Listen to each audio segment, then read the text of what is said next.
Red zone ज़िले हैं हमारे यहाँ। 9 ज़िले रेड जोन हैं, 19 ऑरेंज है और 23 ग्रीन हैं। तीनों के लिए हमने अलग अलग व्यवस्था की है। रेड जोन से कोई नहीं आएगा, कोई नहीं जाएगा, वहाँ आर्थिक गतिविधियाँ प्रारंभ नहीं होगी, ये हम व्यवस्था कर रहे हैं। उसमें भी कंटेनमेंट एरिया के बाहर तो कोई नहीं आएगा, ये हमने व्यवस्था की है, क्योंकि हमारा काम संक्रमण को रोकना पहला काम है। और ये संक्रमण रुकता तभी जब संपर्क की चेन को हम तोड़ दें, तो हम संपर्क की चेन को हम तोड़ने की कोशिश करेंगे।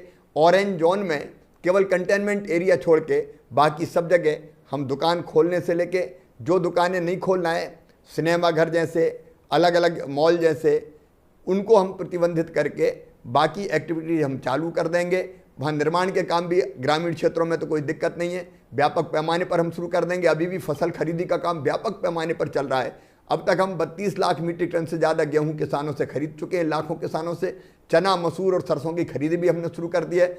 इसमें भी कई लोगों को बहुत रोजगार मिलेगा। लेकिन रेड जोन को छोड़ के हमने उन इलाकों में ये काम प्रारंभ किए हैं, तो कई लोगों को इससे रोजगार मिलेगा।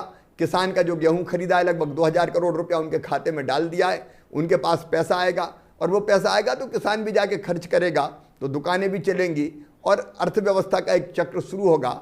तो हम रेड जोन में आर्थिक गतिविधियां शुरू नहीं करेंगे, ऑरेंज जोन में कंटेनमेंट एरिया छोड़ के हम आर्थिक गतिविधियां शुरू करेंगे, दुकानें भी वहाँ खुलेंगी।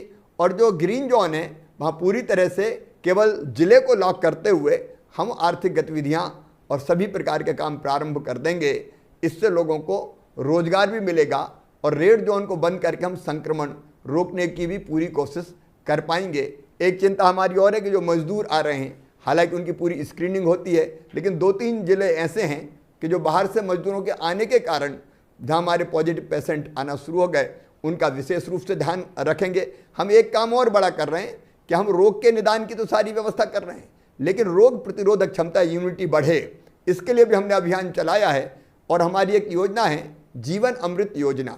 उस योजना के अंतर्गत, क्योंकि भारत के आयुर्वेद में बड़ी ताकत है, उसका दोहन हमको ढंग से करना चाहिए। और इसलिए जो काढ़ा, जिसके बारे में माननीय प्रधानमंत्री जी ने भी आह्वान किया था कि इस काढ़े को पीना चाहिए, 1 करोड़ परिवारों तक ये काढ़ा हम पहुंचा रहे हैं। इस काढ़े में तुलसी का पत्ता डाल के उबाल के जब आधा रह जाए तो उसको पिए, इससे रोग प्रतिरोधक क्षमता बढ़ती है।